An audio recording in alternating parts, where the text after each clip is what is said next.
We cannot stress enough how unnerved Trump officials are by the conversations unfolding inside the White House. That last sentence from Jonathan Swan should be a wake-up call. Those conversations include efforts to spread disinformation about Dominion voting systems' so-called involvement in Biden's win. Today, an official with Dominion voting systems who has gone into hiding after becoming the subject of conspiracy theories on the right since the election was held is now suing the Trump campaign, a number of campaign surrogates, and pro-Trump media networks alleging defamation. Amid all this, the incoming president today tried to occupy the leadership role that Trump has essentially vacated as he fixates on his campaign to overdo the election. Joe Biden spoke today in a year's end pre-holiday address, offering a sobering look at the challenges ahead in fighting the pandemic while slamming Trump's handling of the latest suspected Russian cyber attack. One thing I promise you about my leadership during this crisis, I'm going to tell it to you straight. I'm going to tell you the truth. And here's the simple truth. Our darkest days in the battle against COVID are ahead of us, not behind us. This attack constitutes a grave risk to our national security. It certainly fits Russia's long history of reckless, disruptive cyber activities. But the Trump administration needs to make an official attribution. This assault happened on Donald Trump's watch when he wasn't watching. With that, let's bring in our leadoff guest on this Tuesday night, Chuck Rosenberg, former U.S. attorney and former senior FBI official. He has a brand new season of his popular MSNBC podcast called The Oath. A.B. Stoddard, veteran of political journalism, currently associate editor and columnist at Real Clear Politics. And we welcome back our old friend, even though he's a young man, Hans Nichols, former Pentagon correspondent for us at NBC News, now a political reporter over at Axios. Good evening and good to see you all. Chuck, I'm going to begin with you due to the urgency of the matter and the fact that tonight's lead story really does have to do with the law.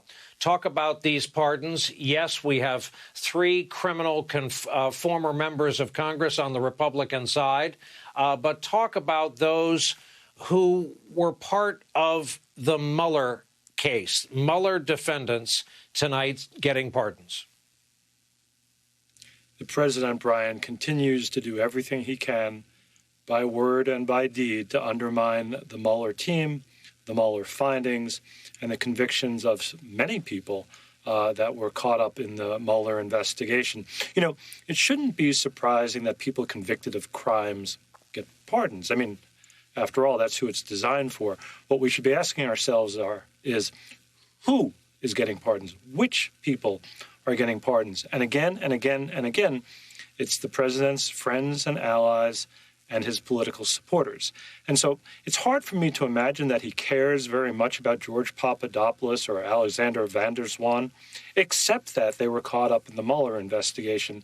And it's a way for this president to further try and torment what I think were honorable and decent and noble investigators trying to hold this president accountable for his misdeeds and his attempts to obstruct justice.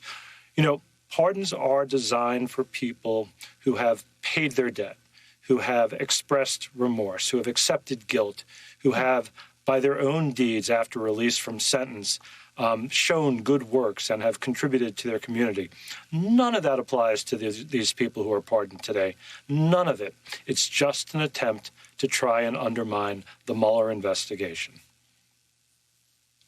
Hans Nichols, the president has come in with, you'll forgive the phrase, an 11th hour populist turn, fighting for more money for working Americans from Congress before Congress leaves town. Talk about what this has done, especially to members of his own party. Well, it's put them in a jam, right? I mean, members of his own party, including Senator Mitch McConnell, who there's been some friction with from the President of the United States and Senator McConnell. Clearly, that friction has increased. So Republicans are in a jam. The whole entire what they do for the next 6-7 days before there's another government shutdown. Remember, this morning, the president signed a 6 to 7 day resolution that just funds the government. has implications for the Georgia Senate race. But, the president sort of there are two main stories in that, just to take a step back. Number one, the pardons. And yes, they're shocking, but none of us should really be surprised. It had been telegraphed that Trump was going to do a variety of pardons. We reported some of this over the weekend. But his comments on the COVID relief really was stunning, really did come out of the blue. It seems like there's an easy way to solve this, and maybe I'm being too Pollyannish here. There's an easy way to solve this, and that is just plus up the numbers for the individual checks. That seemed to be the president's red line. Now, technically, that's going to be difficult to do. You got to bring members of Congress back. You've got to figure out how to get the bill to the president. He's going to be down in Mar-a-Lago. But the president allowed for a big space there to plus up the numbers. And remember, in that very speech that he gave there, that Twitter speech, I don't think I should call it a speech, it's just a Twitter message, he said that it was cruel of Democrats to withhold aid. So it's going to be hard for him to hold the position. Hard is the right word. It's going to be illogical, Brian, for him to hold the position that it was cruel for Democrats to withhold aid to struggling Americans through no fault of their own all summer long, while he's threatening to do that right now over the Christmas holidays and this holiday season. So how he reconciles that is, you can see how he gets there sort of ideologically, right? Just plus up the number. But the technical aspects of this will be a challenge.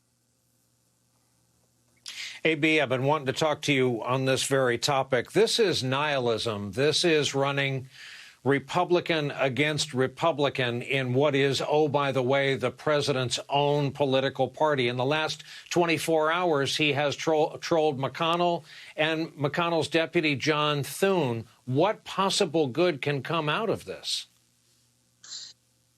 Right. I mean, you can listen to what Hans lays out and people can try to scramble tonight to think of how all of this will come together technically and mechanically in the next few days to avert disaster. He didn't necessarily use the word veto, and Donald Trump changes his mind, every 30 seconds. So we don't actually know where this is going.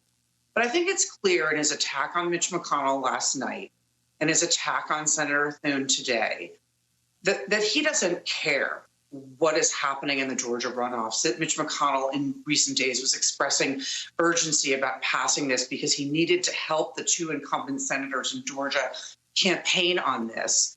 He doesn't care about blowing it up. And I think he's really making it clear he's cutting the cord with Republicans. I think he's going to be happy to say, even if he ends up signing something, look, those establishment Republicans, they weren't with me.